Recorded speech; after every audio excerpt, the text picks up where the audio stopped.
আসসালামু আলাইকুম। গতকালকে সেনাপ্রধানের যে বক্তব্য আপনারা সোশ্যাল মিডিয়াতে শুনেছেন, আমি ওই বক্তব্যটা শোনার পর থেকেই সেনাবাহিনীর যে পরিবর্তন, সেনাবাহিনী কি চাচ্ছে সেটার ব্যাপারে একটা মানে অ্যাজাম্পশন মাথার ভেতরে কাজ করছিল।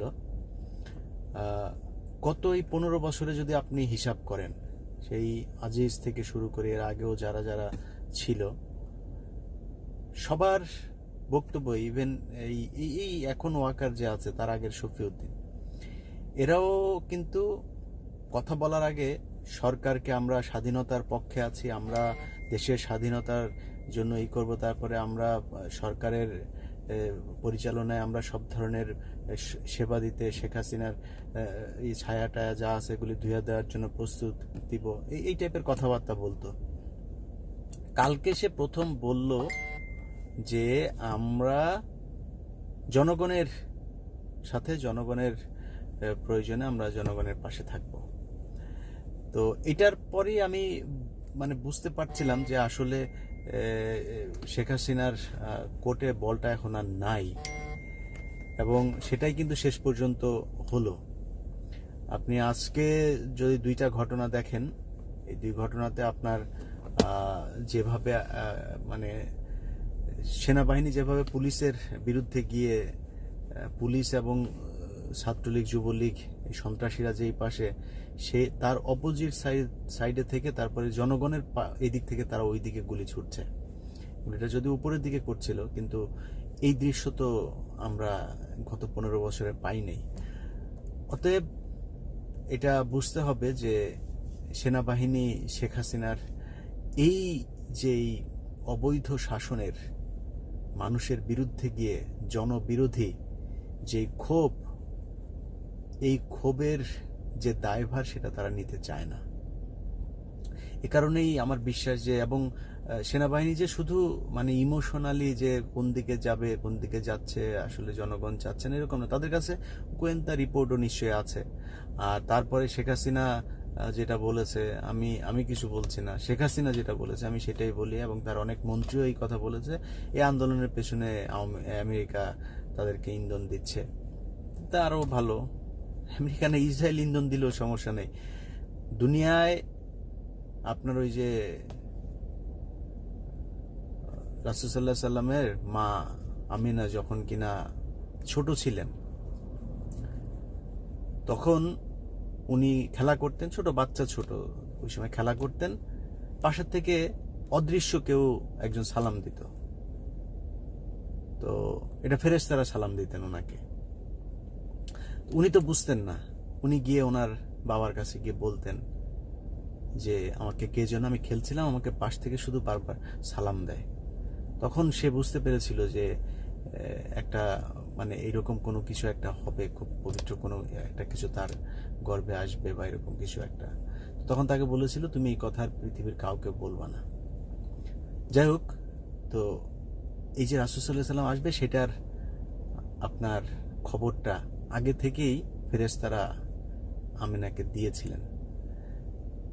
শেখ হাসিনা জন্মের আগে ওর মারে মনে হয় শয়তান এসে এসে তারপরে দিত। শয়তান ওর মারে বলতো যে বুড়ি, তোর ইয়ের মধ্যে একটা ঢুকাইতেছে, এর মধ্যে জাউরা একটা ঢুকাইতেছে, এই জাউরা দুনিয়ার মধ্যে আমার চাইতেও জাউরামি করবে।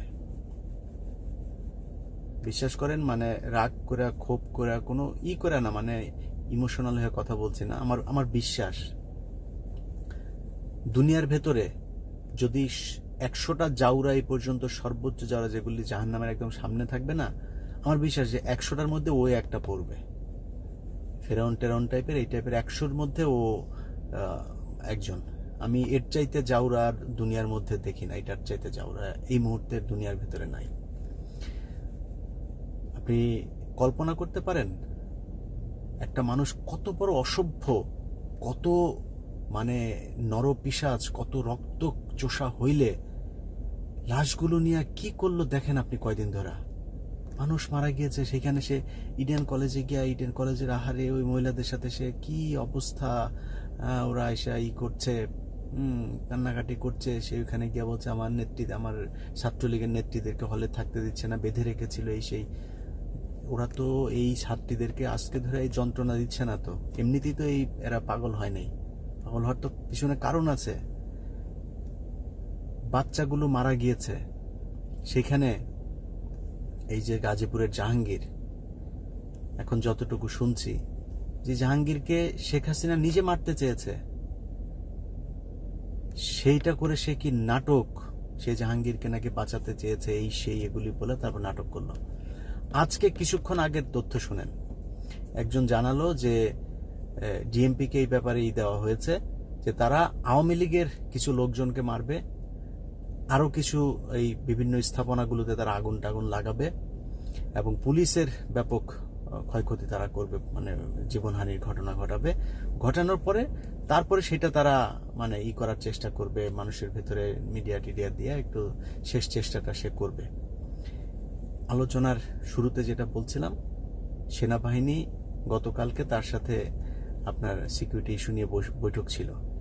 সেই বৈঠক থেকে 3 জন যখন বের হয়েছে, বের হওয়ার সময় সেখানকার এক কর্মকর্তা আমার পরিচিত একজনের সাথে আলাপ করেছে যে এই 3 জনের সাথে যে কথোপকথন হয়েছে, তারা গোয়েন্দা তথ্য দিয়ে শেখ হাসিনাকে বলেছে আপনি সরে যান, আপনি কোনোভাবেই এটা আসলে আমাদেরকে কন্ট্রোল করা সম্ভব হবে না, সো আপনি দিয়ে দেন, রিজাইন দেন, আমরা তারপরে দেখি কতটুকু কি করা যায়।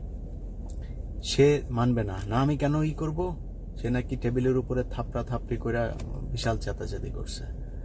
তো ওরা এক প্রকার হয়ে মানে অপমান হয়েই যখন বের হয়েছে, মুখটুক খুব কালো করে এসে তারপর তারা বের হয়েছে।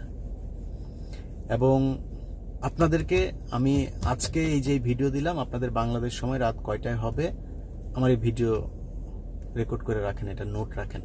আমি বললাম আপনাদেরকে আগামীকালকে সেনাবাহিনীর আচরণ আরো পরিষ্কার হবে,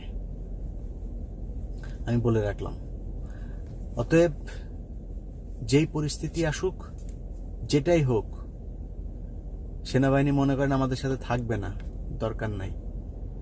বাংলাদেশের 18 কোটি মানুষ রাস্তায় নেমে এসেছে, আরেকটা জেনোসাইড করবা, করো, তারপরে বুঝবা আরো কি হয়। এসব করে টিকা থাকা যাবে না।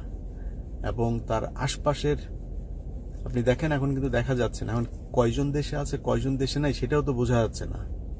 ছাত্রলীগের কারোরে খুঁজে পাওয়া যাচ্ছে না। সাদ্দাম, ইনান, 2 দিন আগে তো তেল তো মানে ভেতরে ঢুকছে এদের।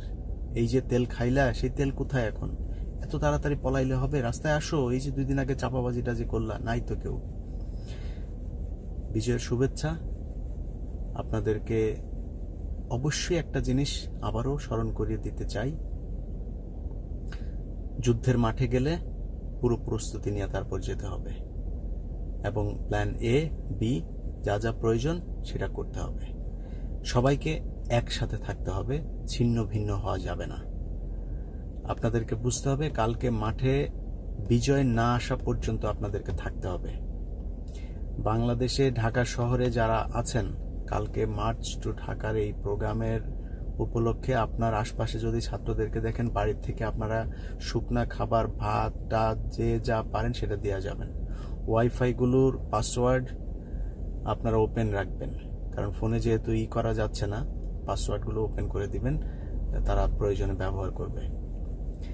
আপনাদের বাড়িতে যদি কোনো লাঠি, সোটা, যা যা প্রয়োজন, বাচ্চাদের যদি কোনো কিছু প্রয়োজন মনে করেন, এমনিতেই দিয়ে দিবেন, এমনি দিয়ে দিবেন। দেখবেন যে জয় বাংলা বলে কিনা। জয় বাংলা যদি না বলে, তাহলে বুঝবেন এগুলি মানুষকে এই বাসায় যা থাকবে জানলা দিয়ে, গ্রিল দিয়ে ফেলে দিবেন নিচে।